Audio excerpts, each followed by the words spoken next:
subscribe. Tariq Radio. Watch and subscribe. Let me get Paul in here. Got a lot of folks raising hands. Paul, hop on in here. Mr. Paul, hop on in. And everybody give me a retweet, please. Mr. Tariq Nasheed, how are you this evening, I'm sir? good, Paul. How are you? The Lord brought me in here to talk to you, Tariq. Uh-oh. And clearly that's true because you brought me up here. Yes, indeed. So what's on your mind? Well, first, I've invited you to lunch a few times and you haven't responded. I want you to know those are genuine invitations. I will buy you lunch in LA. Happy to do so because I'd love to sit down and talk with you. Now, if you don't want to have this conversation in public, I get it. But I got to ask you, brother, I want to know. I was sitting here and I was curious right now and I said, what does Tariq Nasheed believe in? What is the higher power that you believe in, if you don't mind me asking? I believe in the spirit of Majara. I believe that foundational Black Americans have been created by the Most High to spread a certain spirit of resistance, a spirit of morality, and a spirit of righteousness. And we have been put here and created here to teach the world the basis of real morality and goodness and benevolence. So I You're believe, going to have go ahead. Sorry, didn't mean to interrupt you, but you're gonna have to forgive my ignorance. And again, I come here with goodwill, brother. Yes, I'm a indeed. person of peace and love. So there's nothing, no gotchas, no hidden agendas. I wish you nothing but health, wealth, and abundance. I am not a hater. I respect your success, your platform, what you do. So I want that to be clear. Right. What does Majara mean though? Help me out. Yeah, that's a name that we've given our spiritual essence here. We've had names for it in the past, like mojos, things like that. Soul. When you talk about foundational Black Americans, we talk about soul music, soul food, soul gospel, all that. When you talk about, you're talking about Majara. I call it Majara. It's the mojo aura. It's an aura that we have that's very unique to us. That's why us, our food tastes different, our songs taste different, our spirituality is different, our influence is different. We're the most influential people on the planet. So there's a spiritual thing in us. The way we survived the most atrocious system of oppression that has ever been done to somebody in history or a group of people in history. We survived that, and we survived that by being spiritually grounded. We had a certain spiritual essence that got us through it. This is why it shocks people that we're so joyous and so prosperous, and we have not been broken spiritually because we have a very strong spiritual essence. So that's what Majara is. It's like what some people call soul and things like that, but it's a very unique spiritual essence that we have. The good movie Sinners kind of touched on that. They talked about mojo, hoodoo, which is basically Majara, and the spiritual essence that draws so many people to us. And that energy is basically, there's a trinity to it, to the Majara spirit. The trinity of our spirit is God, the universal God, the spirit of our ancestors, and our own spirit of benevolence. Those three things make up who we are spiritually. Nobody is more benevolent than foundational Black Americans. We have given to everybody. We've made a lane for everybody. We have helped so many people. Our benevolence is unmatched. So that's kind of a rudimentary explanation. Yeah. I'm trying to understand it. So that's I'll have to look more into this, and I'll do that on my own time because this is your space and your time. Right. And Majara. So at least I appreciate you kind of shining some light on that because I'm just trying to see what your mission is, what you stand for. I know a lot of what you talk about of these earthly matters, right? But see, my focus right now on this app is I'm going beyond as well. So I wonder if my version of God, which is obviously a Christian version of God, how close is that to your version of God? Yeah, it's not the same because you're in the dominant white society, and whatever God you guys practice or worship, it's not the same thing. The God that I practice or worship and the God that I look up to, they don't condone no damn Jim Crow.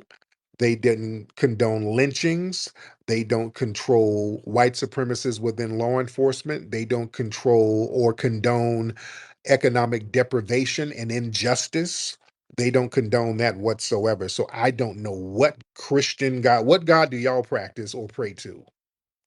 Well, for me, God is love, Okay. right? And that's what I'm taught, and that's what I follow, and that's what I believe. So if your God is love, then we have a similar God. Not, I don't just go by what the public narratives are, right? Like I'm American, but clearly everything American doesn't necessarily represent who I am as an individual. Therefore, if I say I'm Catholic, well, there's some bad Catholics out there. I'll give you an example. There's a racist, hateful bastard on the internet called Nick Fuentes. Mhm. This guy's not Catholic. This guy's not Catholic, but I got to put up with this jerk going out there calling himself one, making all of us, making some of us anyway, look bad. And I'm like, no, excommunicate that guy. That guy's full of hate. He doesn't understand the Catholic message at all, and he's a racist. Like I'm gonna, I have to be mindful of my words, right? Because I try to be an example. But he's a racist jerk, and I Right. don't like it. You know what I'm saying? I condemn that crap. I hate hatred. That's what I hate. Mhm. But I give love everywhere I go, man. Right. And that's why I love I love your message that you have in terms of giving people strength, and I support that. Mm. And sometimes if I disagree with you, I disagree with you with respect, because none of us are going to agree on everything. Right. Feel me? Mhm. Mhm. So my thing is that when people talk about they want to get together and kumbaya and all of that, okay, we got to have compensatory justice. We got to have compensatory justice. Um, Especially what has been done to foundational Black Americans, when we have to, that has to be rectified. You understand? We can't. I'd like to know more of how you want us to rectify it. Because if I can be a part of what you want as a solution, as long as it's with love, brother, I'm happy to spend time and put energy into it. I like to build bridges. I don't like to have separations between people. I don't look at myself based off of the color of my skin. Because if anyone looks at the color of my skin, they're going to assume I'm white, but they don't understand that I also have a background that's Hispanic. I speak Spanish. I understand Latin culture. It goes deeper than just this appearance that I have, right? There's more to What me. part of Latin America is your family from, by the way? My family's from Nicaragua. Okay, Nicaragua. there you go. So now, how do you feel about foundational Black Americans getting reparations? I think there's a discussion needs to be there. I'm not well informed about it enough, because usually when I get into these discussions, it's never fair. It's always people let anger and fear dominate those narratives. And this happens in not just this subject, in many, right? I've been trying to have more discussions to understand under what terms would it be acceptable, where would it what is reasonable, what is actually possible. And I'm trying to figure that out, right? Because if we don't have conversations between opposing parties, then how am I going to help you if I don't even understand your cause? But with an open heart and mind, I am willing to hear more about it, and that's what I'm trying to do as well. Yeah, it's real simple. It's not rocket science. The same way red natives, they get checks and they get tangible resources from the federal government. We want the exact same thing. We want the checks. We want the tangible benefits, the land grants, casinos. We want the exact same thing. That's it. It's that. If you can help me understand a little bit, right? Because I think you call them tethers when it's, I guess my understanding is that that's like black Americans that are not from America, or black people that are not from America but live here. Is that correct? That doesn't make them a tether. That doesn't make them a tether. No, no, no, no, no. Well, that's why I asked if you could help me understand. Right? No, no, no, no, no. And let's be clear. And they know that. Just because you are foreign, that does not make you a tether. There's a lot of foreigners who are Black, who are beautiful people, who are cool, who are very supportive of us, that I love and respect. You are not a tether just because you are foreign.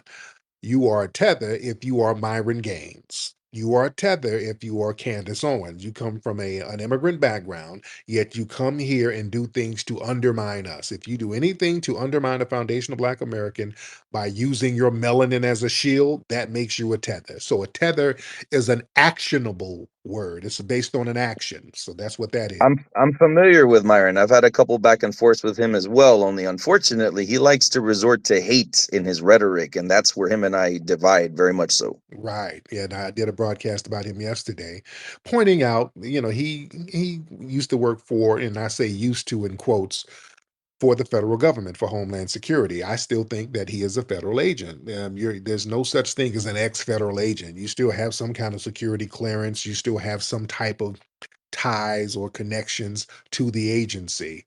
And I think that might have been put in certain circles in order to cause disruptions and to spread anti-black propaganda. But that's I digress on that. What I have found about you, Tariq, is that you are willing to give the respect that you are given in return. If someone starts to give you disrespect, by the way, you're really good at roasting people. I've heard you. You've given me some good chuckles and made my sides hurt sometimes when you really get going. Man, you got a gift. That's why you give me some good laughs sometimes. But I find you to be quite respectful whenever somebody gives you the same respect in return. And for that, I've always appreciated our exchanges. So I hope there's a chance. Like I said, my invitation to take you to lunch, it still stands. I would love to do it just to get you know more on a personal level, and maybe I can learn more of if there's bridges that can be built here. I have a message of love. I'm a part of a community here on X called X Church Spaces. It may not be the religion that you agree with, and I can understand and respect that, right? You have your faith as well, but I want you to know that it comes from a place of love, and I want to spread that. And you know what I do acknowledge is that Black America has not gotten the love that it deserves in our country, and it is a wound that I would like to help heal because I've been invited into many Black homes. I've had many Black mothers treat me well and feed me and bring me and treat me as one of their own. And because I love them and those families that I've had many experiences with, to me, they're my brothers and sisters, and some of them are brothers and sisters in Christ. And for that reason, I want healing all across the board. So if there's anything I can do to help that cause, if it's maybe it's reparations, maybe it's not reparations, but maybe it's at least helping make sure that we are moving in the right direction in terms of bridging the gaps and ending this racism war that people are trying to start. I'm trying to prevent racism wars from developing because I don't like war. I don't like hatred. I don't like anger. I don't like fear. And I love each other's cultures because we learn a respect from each other. And that's where I stand, brother. So I just want you to know I still formally invite you to lunch. We DM each other. You got my DMs. If you ever take me up on that, it is genuine. We're both in Southern California. I'd be happy to do it, my man. There you go, man. I appreciate you, Paul. Thank you so much.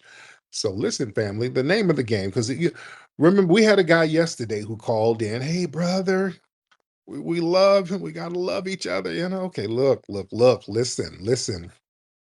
And Paul, and I'm glad Paul didn't pray because I was gonna rebuke that now. I'm cool on them prayers. I already had some scriptures pulled up. I'm about to, I got a little Bible over here. I had some scriptures. I was about to rebuke. I was like, if he gonna pray, I'm about to rebuke them. I had Psalms pulled up real quick. I'm thumbing through. I'm about to hit the book of Job on his ass. We, yeah. So he didn't go there. So yeah, I was getting ready to rebuke any prayer. I was going, I'm thumbing through Deuteronomy. I'm looking through something. I'm about to rebuke something. But we had a dude yesterday doing, hey, we all brothers. And then you keep on talking, and he still has the same anti-black views. They still put the cape on for race soldiers who harm black people. Here's the thing. See, I ain't going for the good cop, bad copism. See, this is what I want black folks and some white people to understand. Because see, a lot of people in the dominant society, they'll try to play the good cop, bad copism game. You think if you're in the dominant white society, if you're not a frothing Klansman and you talking cool, everything is all gravy. Let's go back to the movie Sinners. In the Sinners movie, you have the Klan, and it was a Klansman, and the Klansman was bit by a vampire, and then the Klansman turned into a vampire, and the main vampire, Remick, was on some kumbaya, all lives matter. Hey, no, look, we're not doing that racist stuff no more. No, no, no, no. We're all one. We all in this together. Now come over here and give me your soul. Yeah? We don't do good cop, bad copisms. We don't do that because people start talking about a racial utopia while they still subtly support anti-black policies and you still support white supremacy. And when we talk about corrective justice, everybody acts confused when we say something about reparations. Well, I don't know. I got to look more into it. I gotta learn more. Now, don't nobody know nothing. It's real simple. I don't want to hear. No, listen. We can't have a racial utopia without accountability. You understand? We got to have racial accountability. Basically, it's just white comfort rebranded. If we're pushing a racial unity thing, but you're not going to hold white institutions accountable for the harms to black people, then you ain't promoting justice. You're promoting silence. You understand? A utopia without accountability, that's just oppression dressed in harmony. Go back to sinners. The whole thing. Remember, he was like, "Well, I'm gonna just turn you into a vampire, and we're all in this together. Yeah, you ain't got to worry about racism. You ain't gonna get harmed. But now you're stuck in purgatory. You can't transition as an ancestor. You're not really living, so you're in a tormented state indefinitely. That's not a fair trade. You see." And this whole thing, we don't want to see race and we're all in this together. No, no, no. That colorblind rhetoric, that's like a tool of denial. The only people who benefit from racism can afford to ignore it. If you don't see race, then you don't see racism. Do y'all understand that, family? When people say they don't see race, what they're really saying, I don't see racism. That's what they're saying to you. And they're willfully ignoring it. See, a racial utopia that requires black silence is not peace, that's control. Whenever black people speak up, whenever we resist, when we demand justice, the utopia seekers, oh, that's divisive. Oh, no, we're all in this together. No, no, no, no.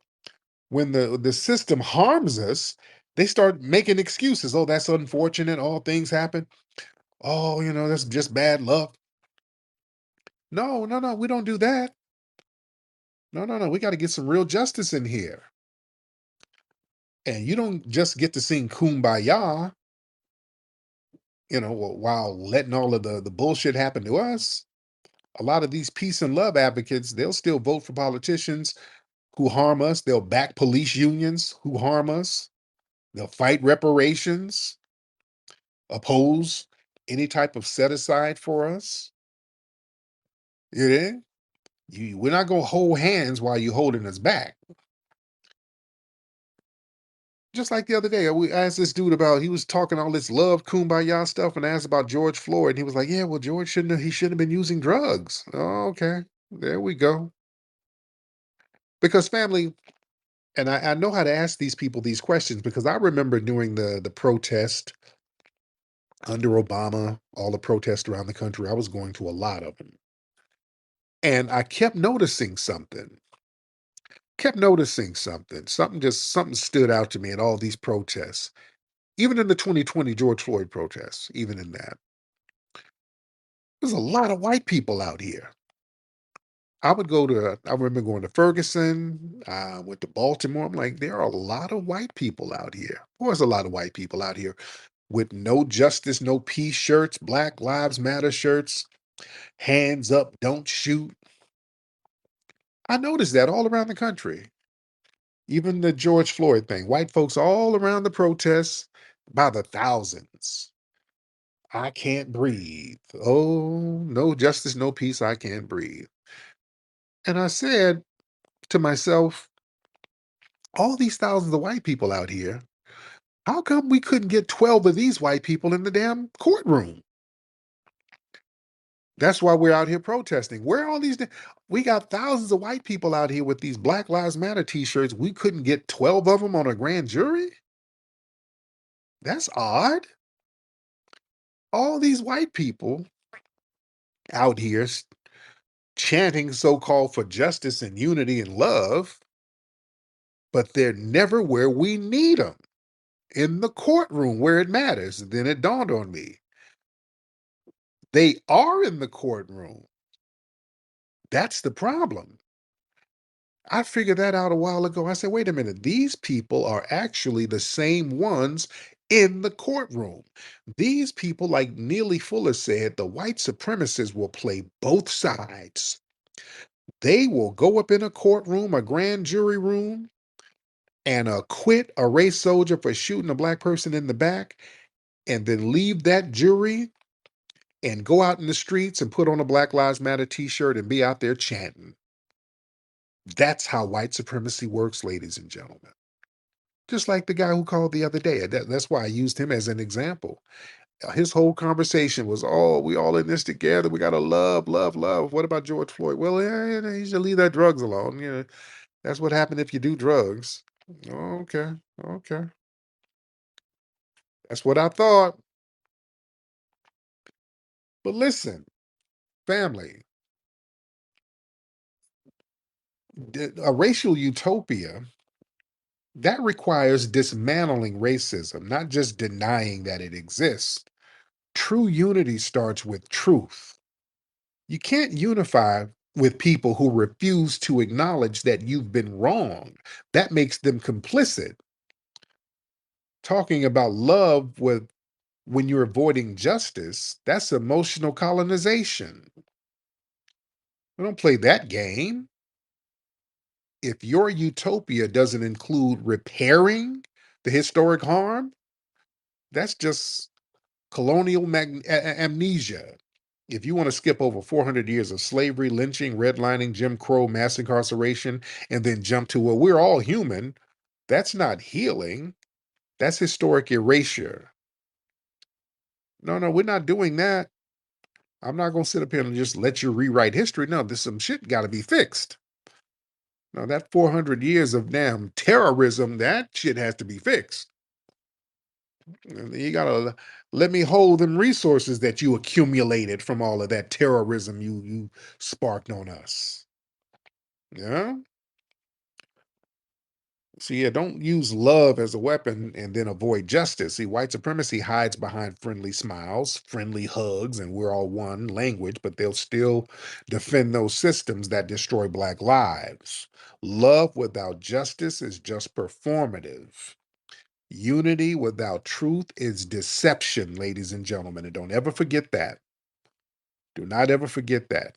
Paris, what's up, Paris?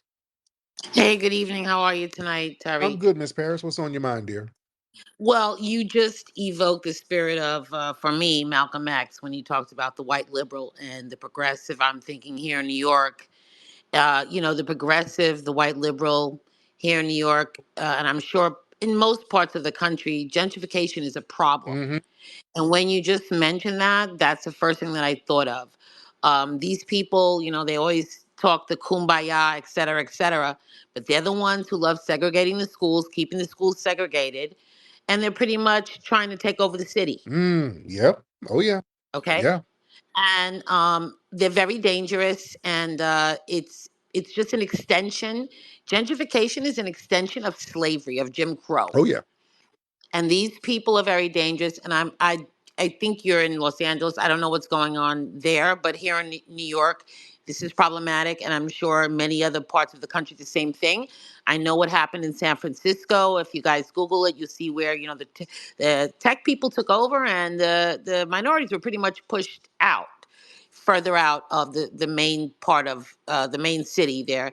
So this is what they're trying to do, and it's very deceptive, and it's very deceitful, and it's dangerous. Mm. So that's all I wanted to say, and thank you for letting me Thank speak. you so much, beloved. I appreciate you, dear. Yes, indeed. Shout out to everybody in here. Everybody, give me a retweet. Y'all give me a retweet, ladies and gentlemen. That would be great. Give me that retweet, ladies and gentlemen. Let's get the professional in the building. The professional in here. Hop on, the professional. The professional. Hop on. How we doing? What's How up? we doing? Hi- What's going on, brother? What's going on with you, man? Hey man, just regular. I did want to come up here and talk just for a second. And I actually wanted to continue on the point that that sister was making.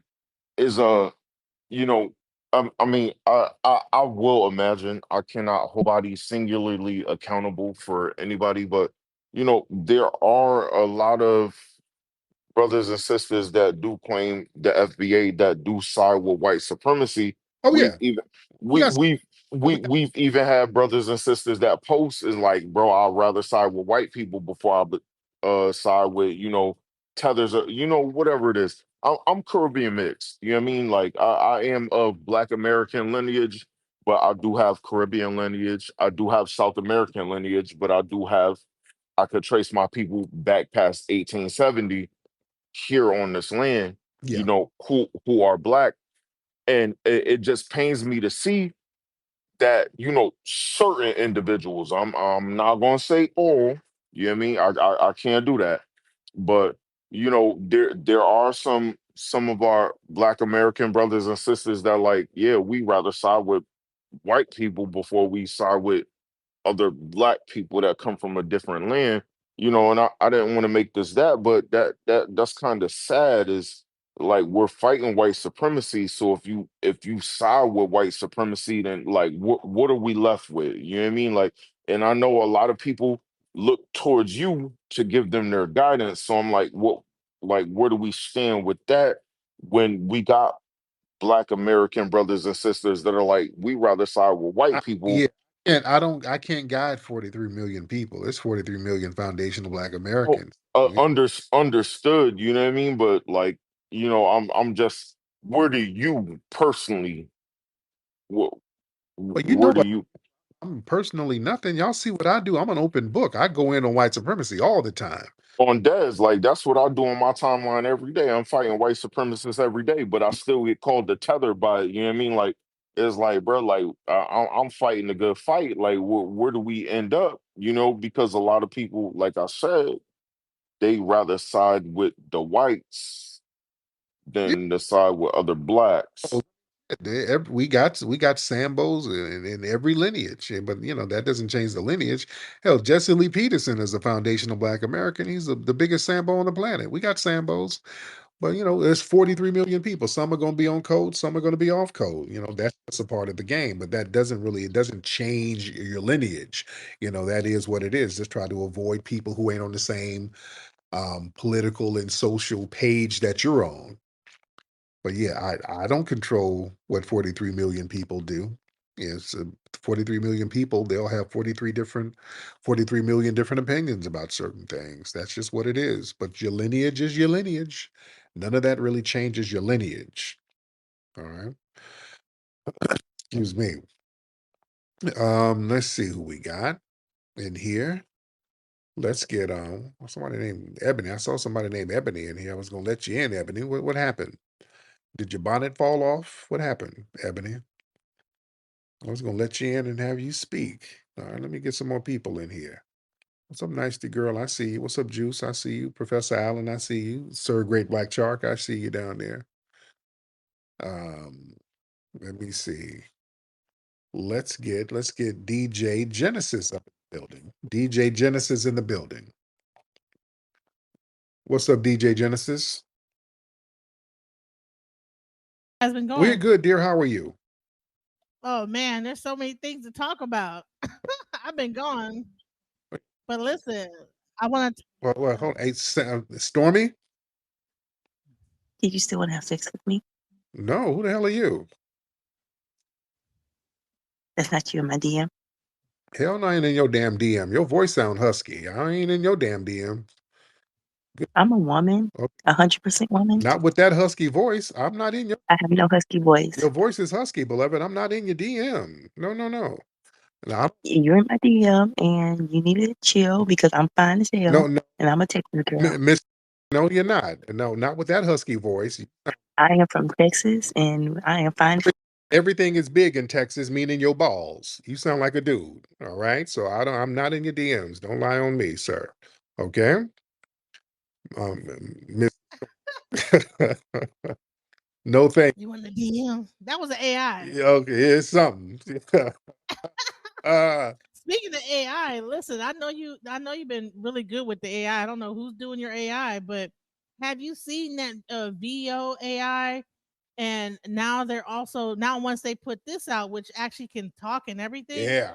and it's beginning to realize that when it talks to each other, it's starting to realize that it can talk and all kind of crazy stuff. Yeah, it's Are you gonna like get into that? Pay that 250 to like do the VOAI? yeah, I'm gonna get into it because I'm up on the new tech things and all of that stuff. So it's very interesting. It's getting a little scary, but as a filmmaker, that's something that I got to stay up on the latest technology and all that good stuff. But yeah, So have you seen that Claude thing? No, the Claude AI. They're saying that it is now beginning to lie to people, and there's like this whole fear that Claude, whoever's the creator of the Claude AI, that he's not being that they're like allowing it to get out of control, and that it could like cause this whole AI robotic revolution type of thing. Or do you think it's like a fear thing now that they're like making AI more like cooler? They're trying to scare everybody away from well, yeah, using it. It's like there are possibilities. There are possibilities with this thing because um it could start replicating itself and overriding certain systems. And that's what the movie The Matrix was about. It was about the machines, just the computers and everything took over, and it started to take over man and human beings. So, that's a possibility. That's a possibility. So we got to be careful with it. But it's very, very interesting. But thank you, DJ.